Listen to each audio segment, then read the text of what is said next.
ప్రభువైన యేసుక్రీస్తు నామంలో మీకు అందరికీ వందనములు. మరి లెంటులోని 7వ దినానికి మనము చేరి ఉన్నాము. ఈ దినం మరి మీ యొక్క సమయమును వెచ్చించి దేవుని సన్నిధిలో ఈ యొక్క లెంటులోని ఈ యొక్క శ్రమానుభవ ధ్యానాలకి మీరందరూ విచ్చేసినందుకు ప్రభు నామంలో మిమ్మల్ని అందరినీ అభినందిస్తున్నాను. ఈ దినం మన ధ్యానాంశము గర్వభంగము. ఇది మరి 2 పాత నిబంధనలో మీకా గ్రంథం నుంచి, అదేవిధంగా క్రొత్త నిబంధనలో లూకా సువార్త 21వ అధ్యాయము 5-9 వచనాల్లో మరి రాయబడి ఉన్నది. ఇది ఈ దినానికి పొందుపరచబడిన వాక్య భాగాలు. మీకా గ్రంథం మొదటిగా 3వ అధ్యాయము 8 వచనం నుంచి చూస్తే, నేనైతే యాకోబు సంతతి వారికి తమ దోషమును, ఇశ్రాయేలీయులకు తమ పాపమును కనుపరచుటకై యెహోవా ఆత్మావేశము చేత బలముతోనూ తీర్పు తీర్చు శక్తితోనూ ధైర్యంతో నింపబడిన వాడినై ఉన్నాను. యాకోబు సంతతి వారి ప్రధానులారా, ఇశ్రాయేలీయుల అధిపతులారా, న్యాయమును తృణీకరించచ్చు దుర్నీతిని నీతిగా ఎంచు వారలారా, ఈ మాట ఆలకించుడి. It's something like a warning మనకి తెలియజేస్తున్నాడు. నరహత్య చేయుట చేత సియోనును మీరు కట్టుదురు, దుష్టత్వము జరిగించుట చేత యెరూషలేమును మీరు కట్టుదురు.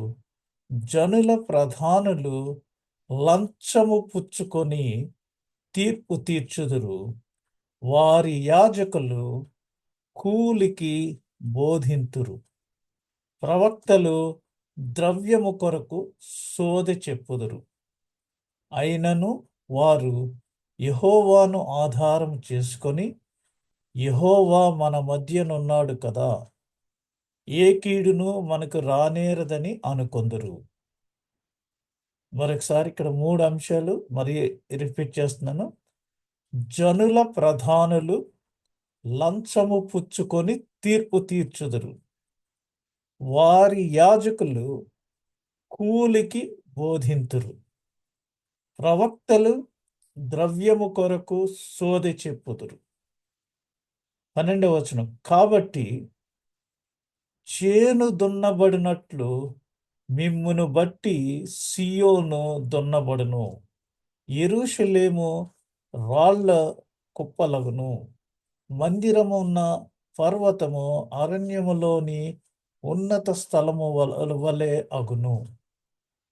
ఇది మరి మీకా గ్రంథంలో జరగబో విషయముల గురించి మరి చెప్పబడిన ప్రవచనం అది ఇప్పుడు నెరవేరుతుందని యేసు ప్రభు మరలా లూకా సువార్తలో తన శిష్యులతో మరి చెప్తున్నారు.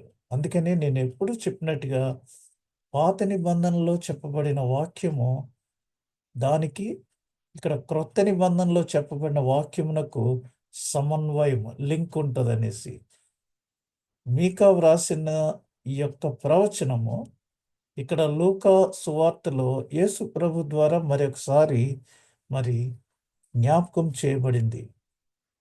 అబద్ధ ప్రవక్తల వైపు నుండి దేవుని నుండి వచ్చిన సందేశంలో లేకపోవడం మరియు వారి చీకటిని ఇప్పుడే మనం చదివాం. మీకా గ్రంథం 3వ అధ్యాయం 6-7 వచనాల్లో పోల్చి చూస్తే, మీకా తన ప్రజల పాపములను ప్రకటించడానికి తాను పరిశుద్ధాత్మ శక్తితో, తీర్పుతో, శక్తితో నిండి ఉన్నానని ప్రకటించెను.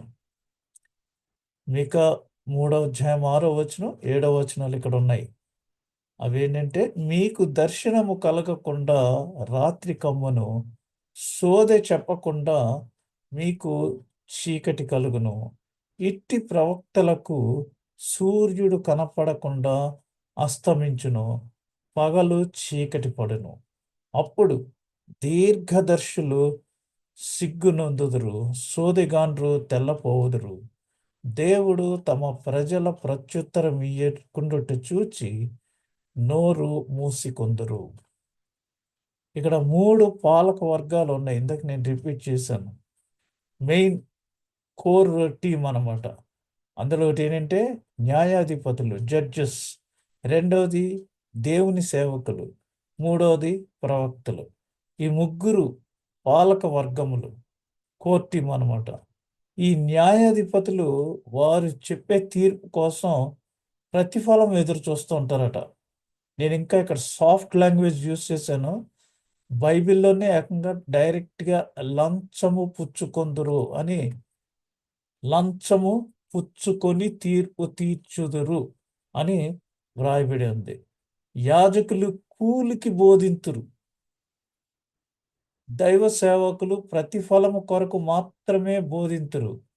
యేసుప్రభు మరి ఆరోహణమై వెళ్ళిపోతూ తన శిష్యులకు మనకందరికీ తనకున్న సర్వాధికారంను ఇస్తూ, మీరు సర్వసృష్టికి వెళ్ళి సువార్త ప్రకటించుడి, తండ్రి కుమార పరిశుద్ధాత్మ నామంలో వారికి బాప్తిస్మం ఇచ్చి నాకు శిష్యులుగా చేయండి అని చెప్తే, ఇప్పుడు దైవ సేవకులు మరి ప్రతిఫలము కొరకు బోధింతురు. ప్రతిఫలం లేకుండా ఎవరు కూడా ఈ రోజుల్లో బోధించట్లేదు. అది నేను నా నోటితో చెప్పనవసరం లేదు. మీరు ప్రస్తుతం జరుగుతున్న పరిస్థితులు చూస్తే మరి దైవ సేవకులు ఎలా ఉన్నారంటే సెలబ్రిటీస్ మాదిరి అయిపోయారు. ఫిల్మ్ స్టార్స్కి ఒక్కొక్కరికి రేట్ ఎలా ఉంటుందో అలాగా వీళ్ళకి అవర్లీ మెసేజ్కి ఎంత, పర్ డే మెసేజెస్కి ఎంత, వాళ్ళ రాకపోకలు, మరి హోటల్లో స్టే, పికప్, మరి ఫ్లైట్ కానీ కారు కానీ, ఇటువంటి ప్రతిఫలాల కోసమే వారు బోధించుతున్నారు. అంత ఇస్తేనే వెళ్తారు, లేకపోతే లేదు. I'm very sorry to say, ఇది ఇప్పుడు నిజముగా జరుగుతున్న పరిస్థితి జరుగుతున్నవి. మరి ప్రవక్తలు డబ్బు కోసము మాత్రమే దైవికము బోధింతురు. వారికి ప్రవచన వరం ఉందంటే దానిని వారు మిస్యూజ్ చేసుకుంటున్నారు. డబ్బు కోసం మాత్రమే దైవికము బోధింతురు. కాబట్టి ఈ 3 తరగతులకు మద్దతు ఇవ్వాలి. కానీ వీరు న్యాయం కోసం తీర్పు చెప్పాలి.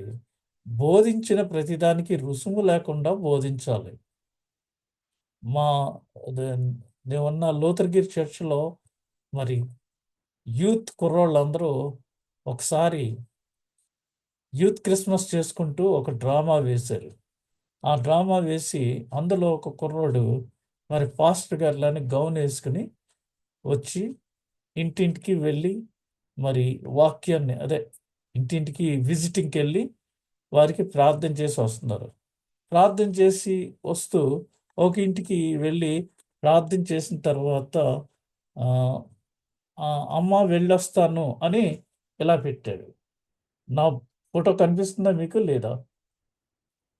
కీర్తన పుస్తకం లేదా బైబిల్ ఓపెన్ చేసి అమ్మ వెళ్ళొస్తానని ఇలా పెడుతున్నా. అయ్యా వెళ్ళరండి పర్లేదు, అమ్మ వెళ్ళొస్తాను అంటుంది. అయ్యా వెళ్ళరండి పర్లేదంటే అప్పుడు 3వసారి ఆమెకి అర్థం అయ్యింది. ఆయన బైబిల్ తీసి అమ్మ వెళ్ళొస్తానంటే ఆ బైబిల్లో ఏదో ఒక కవర్ పెట్టాలని. అటువంటి పరిస్థితులు ఇప్పుడు చాలా ఎక్కువగా ఉన్నాయి. ఫ్రీగా ఎవరు బోధించట్లేదు. ఫ్రీగా ఎవరు ఇంటికి వచ్చి మన కొరకు ప్రార్థన చేసే రోజులు ఇప్పుడు కరువైపోయినాయి. అంచేత మరి దేవుని నుండి ఎవరైనా ఇచ్చే ప్రతి అంచనా లేదా సలహాకు వసూలు చేయకుండా ప్రవచించవలెను. అయితే ఇప్పుడు వీరు ప్రవచించుచు వసూలు చేసుకుంటున్నారు మన దగ్గర నుంచి. మరి న్యాయాధిపతులు ప్రతిఫలము కోసం తీర్పు ఇచ్చెదరు. ఆ ప్రతిఫలం ఎవరన్నా ఇవ్వకపోతే వాళ్ళకి సరైన తీర్పు ఇవ్వరన్నమాట. ఆ విధంగా మీకాల్లో ఉన్న 6వ ప్రవచనము ఇక్కడ నెరవేరింది. 3 ప్రవచనాలు ముందుగా నెరవేరినవి ఏంటంటే, ఒకటి సియోను పొలములా దున్నబడును. మీకా 3:12లో ఉంది. కాబట్టి చేను దున్నబడినట్లు మిమ్మును బట్టి సియోను దున్నబడును, యెరూషలేము రాళ్ళు కుప్పలగును, మందిరమున్న పర్వతము అరణ్యములోని ఉన్నత స్థలముల వలె అగును. ఇది చివర్లో మీరు ఒక చిన్న వీడియో క్లిప్ చూస్తారు. అయితే అది ఇందులో రికార్డ్ చేయబడదు. ఎందుకంటే ఇది రికార్డ్ చేయబడితే మరి దాన్ని గురించి ఇది యూట్యూబ్‌లో పెట్టటం కష్టమవుతుంది. మందిరము రెండవది యెరూషలేము కుప్పలుగా మారుతుంది. 3 యెహోవా మందిర పర్వతము అడవిలోని ఉన్నత స్థలముల వలె ఉంటుంది. మందిర పర్వతమేమో మరి దాని మీద మందిరము ఇవన్నీ ఉంటే అది ఒక అడవిలా అయిపోతుందనమాట. అంటే అదంతా మరి పాడు చేయబడి అది ఒక అడవిలో ఉన్నత ప్రదేశం ఎలా ఉంటుందో అలా పాడైపోతుందనేసి ఇక్కడ వాక్యము 3 ప్రవచనాలు తెలియజేయబడినవి. దీనిని యిర్మీయా కూడా ప్రవచించాడు. ఇంకొక చోట యిర్మీయా గ్రంథం 26వ అధ్యాయము 18వ వచనంలో యూదా రాజైన హిజ్కియా దినములలో మోరష్తీయుడైన మీకా ప్రవచించుచుండును. అతడు యూదా జనులందరితో ఇట్లు ప్రకటించుచు వచ్చెను. సైన్యములకు అధిపతియగు యెహోవా ఇలాగు సెలవిచ్చుచున్నాడు, చేను దున్నబడినట్లు మిమ్మును బట్టి సియోను దున్నబడును, యెరూషలేము రాళ్ల కుప్పలగును, మందిరమున్న పర్వతము అరణ్యములోని ఉన్నత స్థలముల వలె అగును అని యిర్మీయా కూడా ఇదే ప్రవచనాన్ని సేమ్ మరి ప్రవచించాడు. ఇప్పుడు లూకాలో దాన్ని ఏ విధంగా ఇన్కార్పొరేట్ అయిందనేది మనం చూద్దాం. లూకా సువార్త 21వ అధ్యాయము 5వ వచనం.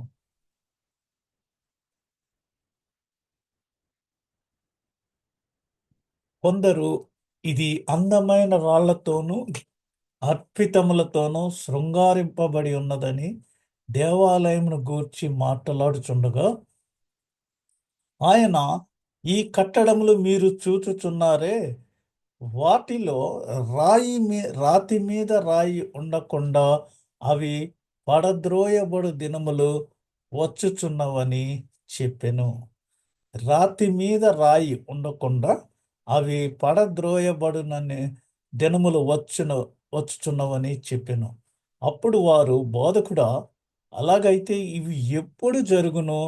ఇవి జరగబోవునని సూచన ఏమని ఆయనను అడగగా ఆయన, మీరు మోసపోకుండా చూచుకొనుడి. అనేకులు నా పేరిట వచ్చి నేనే ఆయనననియు కాలము సమీపించెననియు చెప్పుదురు. మీరు వారి వెంబడి పోకుడి. బాగా జాగ్రత్తగా వింటున్నారు కదా. మీరు వారి వెంబడి పోకుడి. వారెవరో కరెక్ట్గా మనకి తెలీదు. ఈ రోజులో పుట్టగొడుగుల్లాని అనేక మంది బయలుదేరుతున్నారు. వారు మరి చాలా విషయాలు చెప్తూ ఉంటారు మభ్యపెట్టడానికి. మీరు వారి వెంబడి పోకుడి. మీరు యుద్ధములను గూర్చియు కలహములను గూర్చియు వినినప్పుడు జడియకుడి. ఇవి మొదట జరగవలసి ఉన్నవి కానీ అంతము వెంటనే రాదని చెప్పాను. ఇవన్నీ ప్రీలూడ్ అనమాట. ప్రీలూడ్ అంటే మనం ఏదైనా ఒక పాట పాడటానికి ముందు సంగీతం ఆ పాట ఏ విధంగా అందుకోవాలని ఇచ్చే సంగీతాన్ని ప్రిల్యూడ్ అంటారు. కాబట్టి మీరు ఇక్కడ ఈ యుద్ధంల గూర్చి కలహాల గూర్చి విన్నప్పుడు భయపడొద్దు. ఇవి జరగవలసి ఉన్నవి కానీ అంతము వెంటనే ఇవన్నీ జరిగిన తర్వాత అప్పుడు వస్తుంది అంతం అని ప్రభు తన శిష్యులకి చెప్తున్నాడు. ఇక్కడ మీరు చూస్తే ఇది యెరూషలేములో ఉన్న దేవాలయ ప్రాంతం. దీన్నే మరి వెస్ట్రన్ వాల్ అంటారు, లేదా వెయిలింగ్ వాల్ అని అంటారు. ఇక్కడ చూశారు కదా, మనుషులు ఇలా నిలబడి వారి నుదురు ఆ గోడకు కొట్టుకుంటూ ఏడుస్తూ ఉంటారు. అందుకనే దీన్ని వెయిలింగ్ వాల్ అని అంటారు. ఆ సందుల్లో మరి వారికున్న అవసరతలు, విన్నపాలు చిన్న స్లిప్ రాసి అందులో పెడతా ఉంటారు. ప్రతి దినము ఆ స్లిప్స్ అన్నీ తీసి మరి వారు వాటి గురించి అక్కడ వేరే చోట ప్రార్థనలు చేస్తూ ఉంటారు. ఇక్కడికి ముస్లిమ్స్ వస్తారు, యూదులొస్తారు, క్రైస్తవులు వస్తారు. 3 రకాల వారు వారికి ఒకే కేంద్ర బిందువిది. యేసు ప్రభు తిరిగి ఇక్కడకు వస్తాడని ముగ్గురి యొక్క నమ్మకం. కాబట్టి ఇక్కడికి వెళ్ళి అందరూ ఏడుస్తా ఉంటారు. దీన్ని ఇంకా మంచి క్లియర్‌గా ఉంది చూసారు కదా! ఇక్కడ ఇందాక అక్కడ మీకు చూపించిన దాంట్లో రాళ్ళు రకరకాల సైజులు. ఈ రాయి చూసారా ఎంత పెద్దగా ఉందో? ఈ రాయి చిన్నగా ఉంది. ఇవైతే కొత్తగా వేసినయి. ఎక్స్‌టెన్షన్‌లానే ఉన్నాయి. దీనికంటే కింద బేస్‌మెంట్‌లో ఉన్నాయి ఇంకా పెద్ద రాళ్ళు. కాబట్టి ఇక్కడ 3 రకాలైన వరుసల్లో ఉన్న రాళ్ళను మీరు గమనించవచ్చు. ఇక్కడ కూడా చూడండి. ఇది ఎంతంత పొడుగుందో 2 మీటర్ల పొడుగున్నది. ఇక్కడేమో పైన చిన్న బ్రిక్స్‌లా ఉన్నాయి. కింద ఇంకా పొడుగ్గా ఉన్నది. సో, 3, 4 రకాలైన రాళ్ళు ఎలాగ ఉన్నాయో మీరు చూస్తున్నారు. దీన్ని వెయిలింగ్ వాల్ అని అంటారు. ఇక్కడ అందరూ ఎళ్లి మరి ప్రార్థనలు చేసుకొని అక్కడ వారి యొక్క విన్నపాలు దేవునికి తెలియజేసుకునే ప్రదేశం. నేను ఇక్కడికి వెళ్ళి ఈ ప్రాంతాన్ని దర్శించాను కాబట్టి మీకంత క్రిస్టల్ క్లియర్‌గా నేను ఎక్స్‌ప్లెయిన్ చేస్తున్నాను. యేసు ప్రభువుని సిలువేసింది కూడా మరి ఆయన్ని సమాధిలో పెట్టింది కూడా దీనికి దగ్గరలో ఉంటుంది. హోలీ సెపల్చర్ అనేసి అక్కడ ఉంటుంది.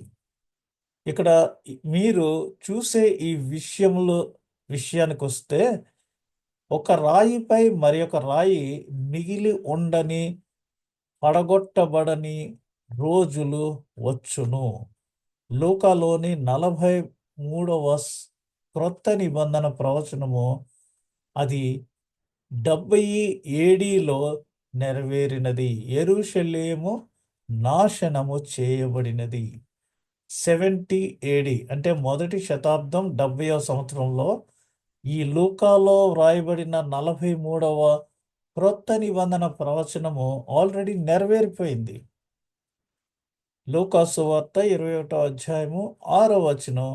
ఆయన ఈ కట్టడములు మీరు చూచుచున్నారే వాటిలో రాతి మీద రాయి ఉండకుండా అవి పడద్రోయబడు దినములు వచ్చుచున్నవని చెప్పెను.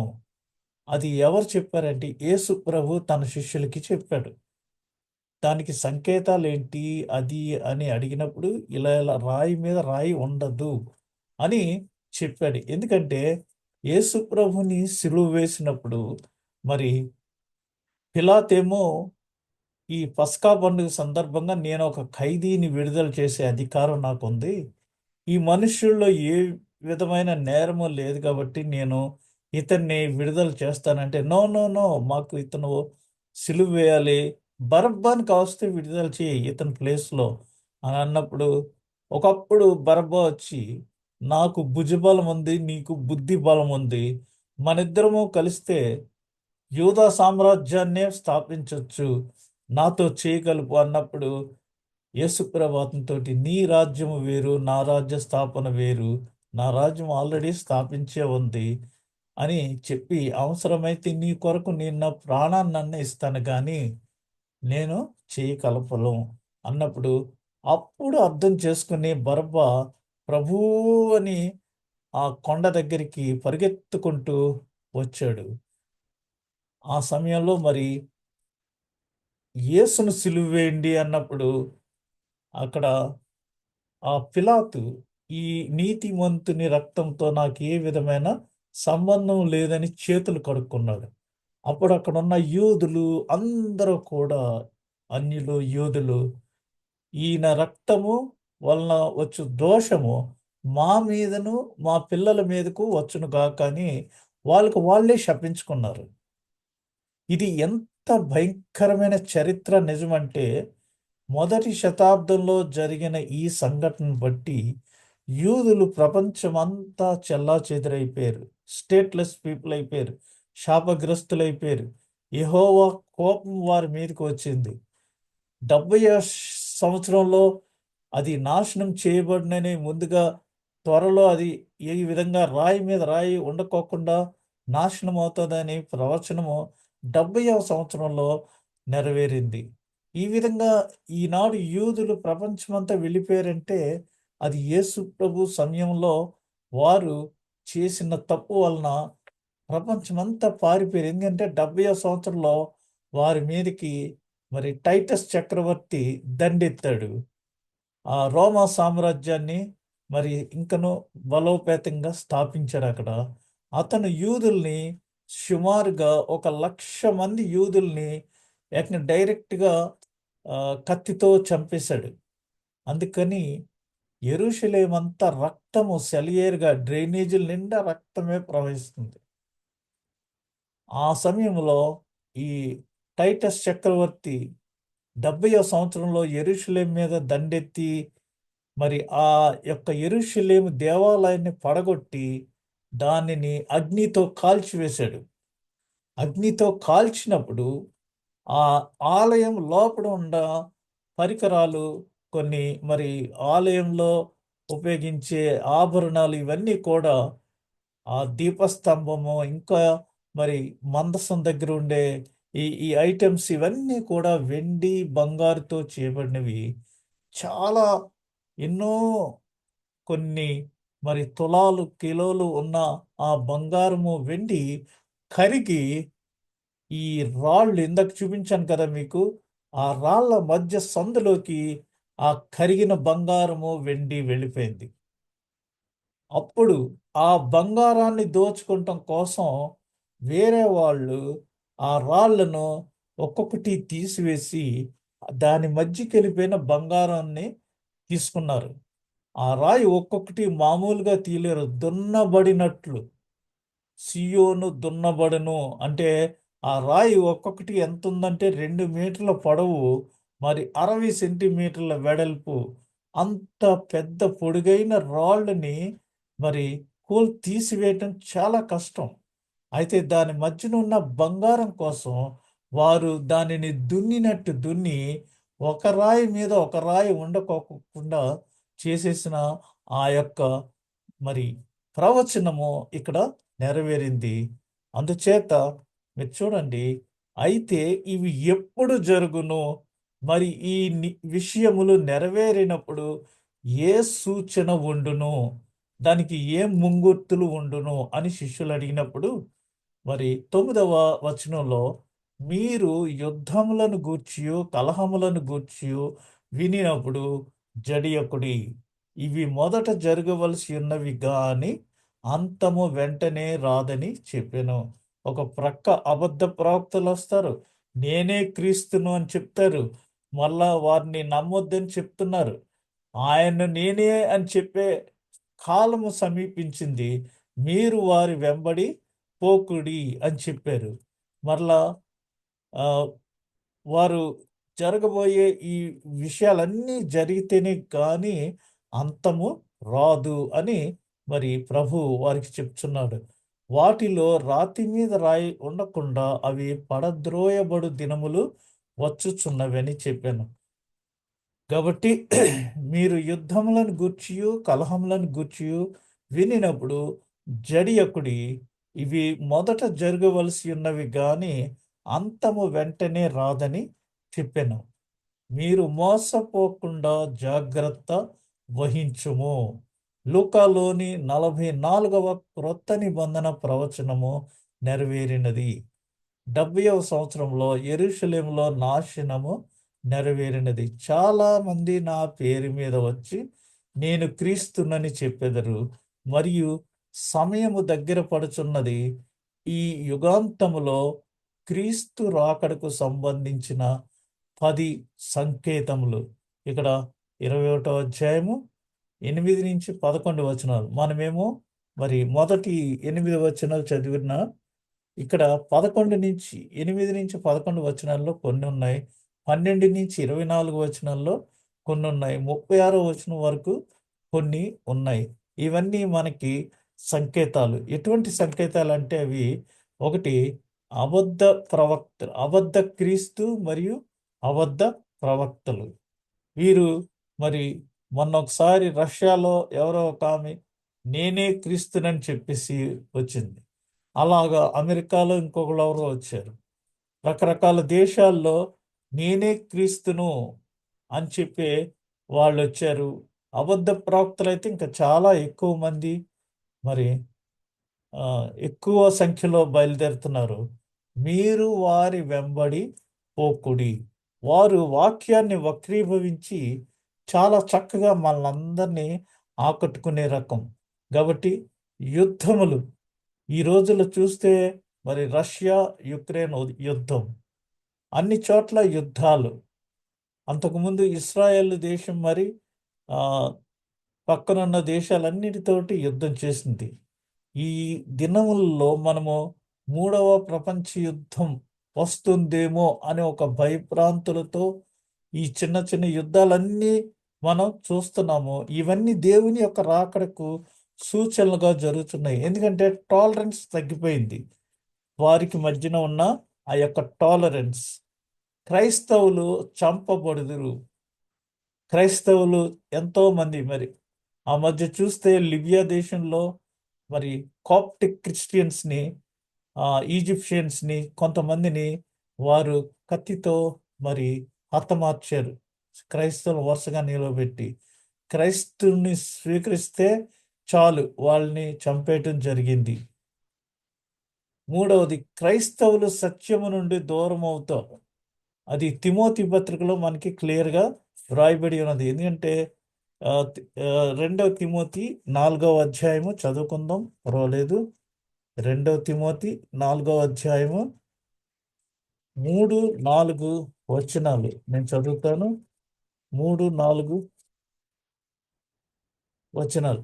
ఎందుకనగా జనులు హితబోధను సహింపక దురద చెవులు కలవారై తమ స్వకీయ దురాశలకు అనుకూలమైన బోధకులను తమ కొరకు పోగు చేసుకొని సత్యమునకు చెవినీయక కల్పనా కథల వైపునకు తిరుగు కాలము వచ్చును. కల్పనా కథలు, వాటికి తిరుగు కాలము వచ్చును. కాబట్టి ఇది చాలా క్రిస్టల్ క్లియర్గా అర్థమైపోతుంది మనకి. మరి మన మధ్యకు చాలామంది గెస్ట్ స్పీకర్స్ వాళ్ళు వస్తూ ఉంటారు.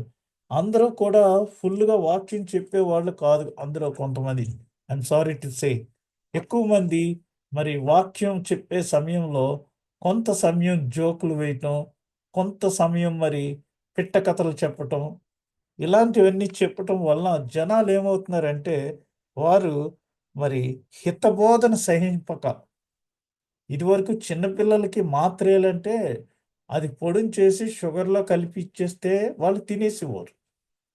ఇప్పుడు వీళ్ళు కూడా ఏం చేస్తున్నారంటే షుగర్ కోటెడ్ గాస్పుల్, అంటే అసలు ఏ, ప్రసవ వేదన లేకుండా సిజేరియన్ చేసి డెలివరీ ఎలా చేస్తున్నారో అలాగా మరి నొప్పి లేకుండా తప్పుని తప్పు అని చెప్తూ ఏమీ నొప్పి లేకుండా వారు బోధించటం నేర్చుకుంటున్నారు. ఇప్పుడు దురద చెవులు గలవారే వాళ్ళు చెప్పే ఆ చక్కటి కబుర్లు సోది వినటానికి మనకి కూడా దురద చెవులు వేసుకుని వింటున్నాము.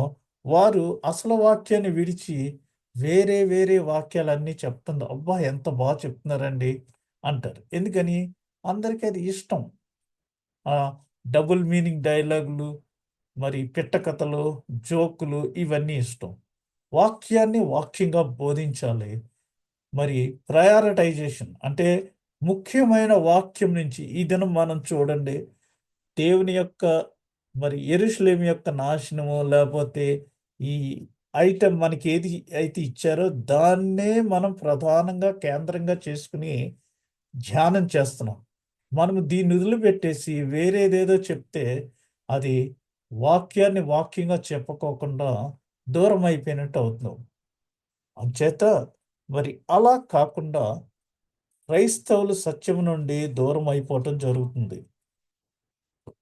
మూడవది, తీవ్ర ప్రమాదమైన పరిస్థితులు, తిరుగుబాట్లు. ఎక్కడ చూసిన యాజిటేషన్స్. ప్రకటన గ్రంథం 13వ అధ్యాయంలో వ్రాయబడి ఉంది ఇది. మరి యాజిటేషన్స్ ఎక్కువ, తిరుగుబాట్లు ఎక్కువైపోతున్నాయి. అన్ని చోట్ల తీవ్ర ప్రమాదకరమైన పరిస్థితులు నెలకొన్నాయి. ప్రజలు దురాశ కలిగి ఉండుట, డబ్బులు సంపాదించడంలో ప్రజలు ఓవర్ నైట్లు, డే అండ్ నైట్ పనిచేసేస్తున్నారు. ఇక ఈ ఆన్లైన్ వర్క్ అని ఇంకొకటి వచ్చింది, వర్క్ ఫ్రమ్ హోమ్ అని ఒకటి వచ్చింది. ఇక రాత్రి పగళ్ళు ఎప్పుడు టైం ఉంటే అప్పుడు డబ్బుల కోసం దురాశ ఎక్కువైపోయింది. ప్రజల్లో దురాశ ఎక్కువైపోయి ఈవెన్ మరి గల్ఫ్ దేశాల్లో ఉన్నవారు కూడా ఎక్కువ ధన సంపాదన నిమిత్తము ఎక్కువ గంటలు పనిచేయటం, తర్వాత ఆరోగ్యాన్ని కోల్పోవడం జరుగుతుంది. ప్రజలు గొప్పలు చెప్పుకొని గర్వము కలిగి ఉండటం, ప్రతి సెల్ఫ్ డబ్బా అంటారు కదా, అది చెప్పుకొని గర్వం కలిగి ఉండటం. ఏ చిన్న విషయం చేసినా సరే వారి గురించి వారు చాలా అత్యధికంగా చెప్పుకొని మరి గర్వపడటం జరిగే రోజులివి. తమ్మును తామే ప్రేమించుకొనుచున్నారు. నేను తప్ప, నేనే నేనే నేనే, ఇంకెవ్వరు కాదు. అది సంఘంలో అవనండి, సమాజంలో అవనండి, ఆఫీసులో అవనండి, కుటుంబంలో అవనండి, ఎవరిని వారే ప్రేమించుకుంటున్నారు. ఇతరులు మనల్ని ప్రేమించాలి కానీ మనల్ని మనం ప్రేమించుకుంటాం కాదు. సెల్ఫ్, నేనే హై. మొన్న మరి కొద్ది రోజుల క్రితం వార్తల్లో వచ్చింది ఏంటంటే, జయలలిత ఎన్నో కిలోల బంగారం, ఇవన్నీ కూడా ఎన్నో వేల పట్టు చీరలు, ఇవన్నీ కూడా సంపాదించి చివరికి ఆమె చనిపోతే కర్ణాటకలో మరి బెంగళూరులో కోర్టులో అవన్నీ కూడా వారు కొన్ని మరి చెన్నైకి, కొన్ని కర్ణాటకకి అవన్నీ గవర్నమెంట్ తీసేసుకుంది. ఇన్ని కిలోల బంగారం, ఇన్ని కిలోల వెండి, నగలు, అబ్బబ్బా, ఎన్ని సంపాదించుకొని చివరికి ఏమైంది? చనిపోవలసిందే. తమ్మును తామే ప్రేమించుకొనుచున్నారు. అటువంటి పరిస్థితులు ఎక్కువైపోయినాయి. కాబట్టి మీరు మోసపోకుండా జాగ్రత్త వహించుము. ఎందుకంటే లోకాలోని 44వ క్రొత్త నిబంధనను ప్రవచనము నెరవేరింది. ఇక్కడ 12:24 నుంచి 8:36 మధ్య ఉన్న ఈ ఐటమ్స్ అన్నీ జరుగుతున్నాయి. 70వ సంవత్సరంలో యెరూషలేం నాశనంలో నెరవేరింది. అందుకని యేసు ప్రభు మొట్టమొదటే నేను చెప్పాను, మూడో రోజున అనుకుంటా, మరి యేసు ప్రభు యెరూషలేముకి దగ్గరకు వచ్చేటప్పుడు యెరూషలేముని చూచి ఆయన కంటతడి పెట్టాడు, ఏడ్చాడు. ఒకసారేమో లాజరు చనిపోయినప్పుడు ఏడ్చాడు. రెండవది ఇప్పుడు ఏడ్చాడని. ఎందుకు ఏడ్చాడు అంటే, యెరూషలేముకు జరగబోవు నాశనమును ఆయన మరి మనోదృష్టితో, దూరదృష్టితో చూచి 70 సంవత్సరముల తర్వాత 70వ సంవత్సరంలో ఏం జరుగుతుందో ఆయన తన కళ్ళతో చూస్తూ మరి ఆయన ఏడ్చాడు. అందుకనే మరి యెరూషలేము వైపు చూచి ఆయన ఏడ్చాడు. చాలామంది నా పేరు మీద వచ్చి నేను క్రీస్తునని చెప్పెదరు, మరియు సమయము దగ్గర పడుచున్నది. ఈ యుగాంతములో క్రీస్తు రాకడకు సంబంధించిన 10 సంకేతములు. ఒకటి లూకా 21 నుంచి 88వ వచనం నుంచి 11వ వచనంలో అక్కడ కొన్ని ఉన్నాయి. ఇవి ఎప్పుడు సంభవించును అనగా యెరూషలేము నాశనము ఎప్పుడు నాశనమగును అని వారు అడిగినప్పుడు దానికి సంబంధించి ఇంకా మనం ముందు ముందు వీటిని ఇంకా మరింత విపులంగా ధ్యానం చేస్తాము. ఇప్పుడు మరి అది మత్తయి సువార్త 24, 25 అధ్యాయాల్లో, అదేవిధంగా మార్కు సువార్తలోనూ యెరూషలేము ఎప్పుడు నాశనమగుననేసి చాలా క్లియర్‌గా అక్కడ వివరించబడింది.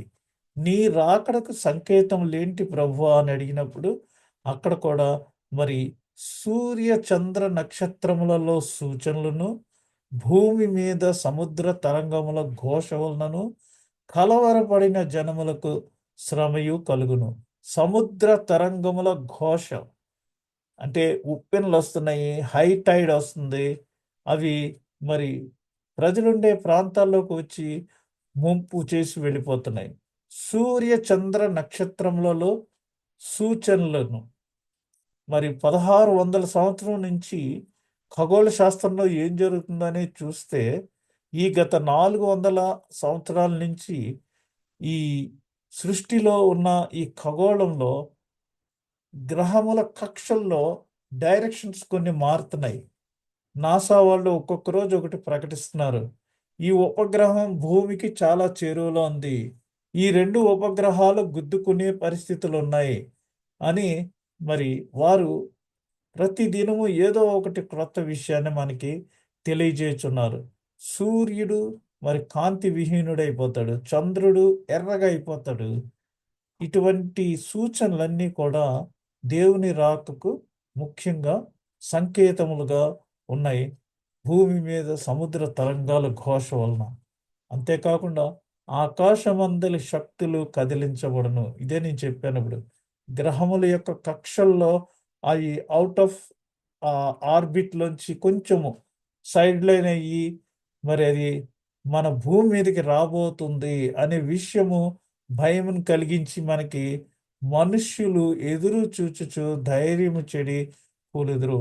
ఒకప్పుడు నా చిన్నతనంలో మరి స్కైలాబ్ మీద పడుతుంది, స్కైలాబ్ పడిపోతుంది, ఇంకా అన్నీ అయిపోతాయంటే మరి చాలా ప్రాంతాల వారు అక్కడ ఉన్న గొర్రెల్ని మేకల్ని అన్నీ కోసుకుని మరలా మనం ఉంటామో లేదో అని ఉన్న ఆస్తులన్నీ అమ్మేసి ఫుల్గా తాగి తిని తందనాలాడారు. చివరికి స్కైలాబ్ వేరే చోట ఎక్కడో సముద్రంలో పడి మరి అందరూ సేఫ్గా ఉన్నారు. అయితే ఈ ఆకాశమందలి శక్తులు కదిలించబడినప్పుడు అవి లోకం మీదకి ఎక్కడో వచ్చి రాబోచున్నవని వాటి విషయమై భయం కలిగి మనుష్యులు ఎదురు చూచుచు ధైర్యంను కోల్పోయి కూలుదురు అని చెప్తూ ఈ యుగము ఎలా ముగియును అన్నప్పుడు మరి ఇక్కడ రిఫరెన్స్లన్నీ పెట్టాను నేను.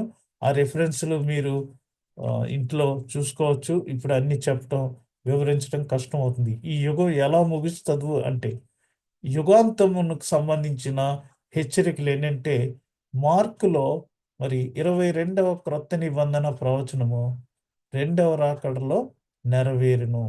మిమ్ములను ఎవరూ మోసగించకుండా జాగ్రత్త పడుము.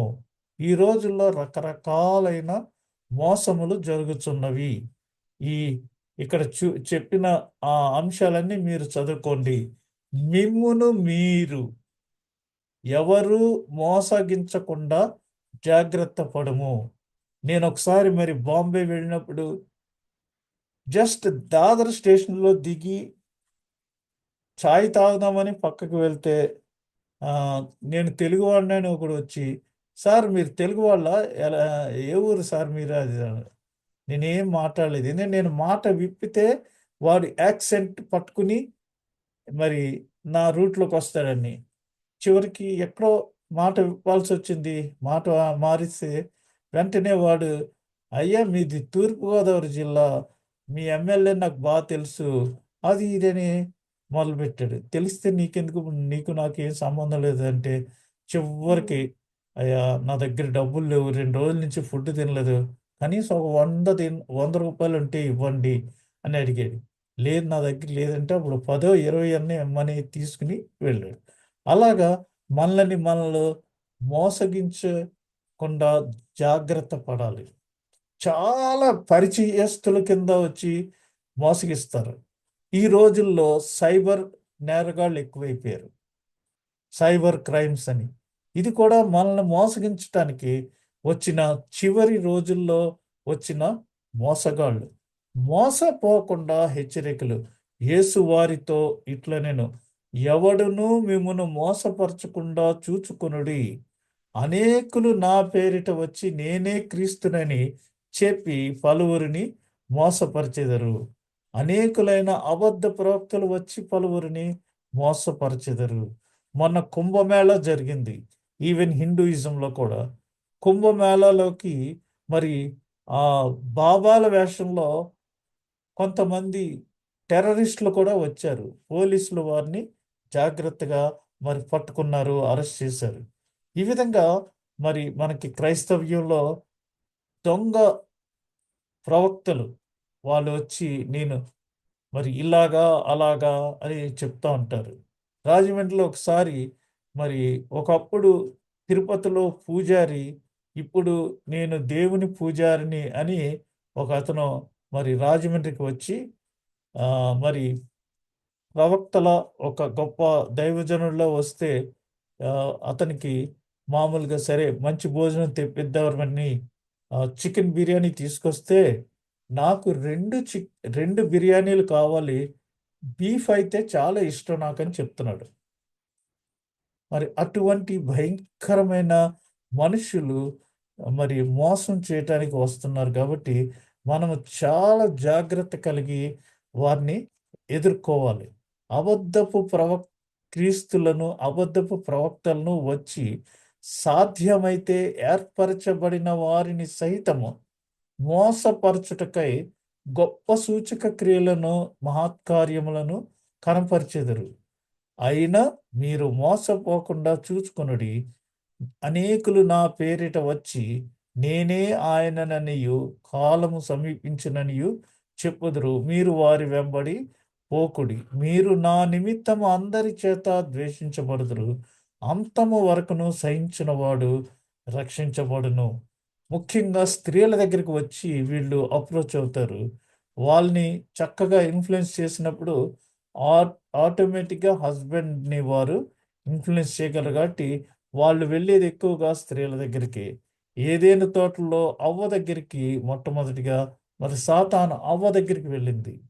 ఆ విధంగా ఇది మరి వాడుకలో ఉంది కాబట్టి మనం వీరందరికీ భవిష్యత్తులో వచ్చే మహాశ్రమలలో ఇస్రాయేలు పడే వేదన ప్రసవ వేదనలు సూచించుచున్నది. ఆ టైంలో వచ్చే వేదన ప్రసవ వేదనని సూచిస్తుంది. అందుకని యెషయా గ్రంథంలో మరి 7వ వచనంలో ప్రసవ వేదన పడక మునుపు ఆమె పిల్లలను కనినది, నొప్పులు తగలక మునుపు మగ పిల్లను కనినది. అట్టి వార్త ఎవరు వినియుంటిరి?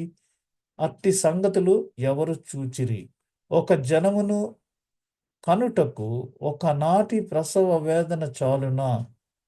ఒక్క నిమిషంలో ఒక జనము జన్మించునా? సియోనునకు ప్రసవ వేదన కలుగగానే ఆమె బిడ్డలను కనెను. ఆ ప్రసవ వేదన ఎటువంటిదో ఈ రెండవ రాకడలో యేసుప్రభు వస్తున్నప్పుడు కూడా అటువంటి శ్రమలకు సంబంధించిన ప్రసవ వేదనతో ఇది మరి మహాశ్రమలలో ఇస్రాయేలు పడు వేదన ప్రసవ వేదనలు సూచించుచున్నది. కాబట్టి ఈ విధమైన వేదనలు, శోధనలు, ఇబ్బందుల్లోంచి మనం వెళ్ళబోతున్నాము. అప్పుడు కానీ దేవుని యొక్క రెండవ రాకడ రాదు. అది మరి యెరూషలేములో దేవాలయం 70వ సంవత్సరంలో నాశనం అవుతుంది అనేసి, అంటే సంవత్సరం కరెక్ట్గా చెప్పలేదు కానీ ఫ్యూచర్లో యెరూషలేము ఇలాగా నాశనం అవుతుంది అని మరి ప్రవచనంలో చెప్పినప్పుడు 70వ సంవత్సరంలో టైటస్ చక్రవర్తి ఇస్రాయేల్ యెరూషలేం మీద దండెత్తి దానిని నాశనం చేశాడు. ఎలా నాశనం చేశాడు అనేది మనము ఇక్కడ ఒక చిన్న వీడియో క్లిప్ చూద్దాం. అయితే ఆ వీడియో క్లిప్ నేను మీకు మరి ఇందులో రికార్డ్ చేయడం కష్టం కాబట్టి నేను అది మరి తప్పించి మీకు చూపిస్తున్నాను. దయచేసి మీరు అందరూ దాన్ని చూడండి. దాని తర్వాత మనం ప్రార్థన చేసుకుని మరి సెలవు తీసుకుందాం.